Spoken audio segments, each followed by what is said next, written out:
শেরপুরে স্থাপিত সেনা ক্যাম্প এবং নরসিংদীতে জেলা কারাগার পরিদর্শন করেছেন সেনাপ্রধান জেনারেল ওয়াকারুজ্জামান।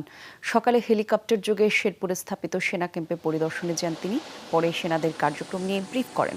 এ সময় তার সফর সঙ্গী ছিলেন লেফটেন্যান্ট জেনারেল মোহাম্মদ শাহিনুল হক, লেফটেন্যান্ট জেনারেল মুজিবুর রহমান। উপস্থিত ছিলেন ময়মনসিংহ রেঞ্জের ডিআইজি শাহ আবিদ হাসান, ময়মনসিংহের বিভাগীয় কমিশনার উম্মে সালমা তানজিয়া, শেরপুর ১ আসনের সংসদ সদস্য সানোয়ার হোসেন সানু এবং শেরপুর ৩ আসনের সংসদ সদস্য এবিএম শহীদুল ইসলাম এবং জেলা প্রশাসক।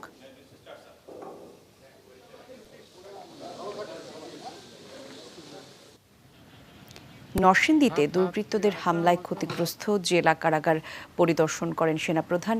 সেনাবাহিনীর ঊর্ধ্বতন কর্মকর্তা এবং জেলা প্রশাসন, পুলিশ প্রশাসন সহ আইন শৃঙ্খলা বাহিনীর সদস্যরা সেখানে উপস্থিত ছিলেন। কারাগার পরিদর্শন শেষে সাংবাদিকদের সাথে কোনো আলোচনায় অংশ নেননি তিনি।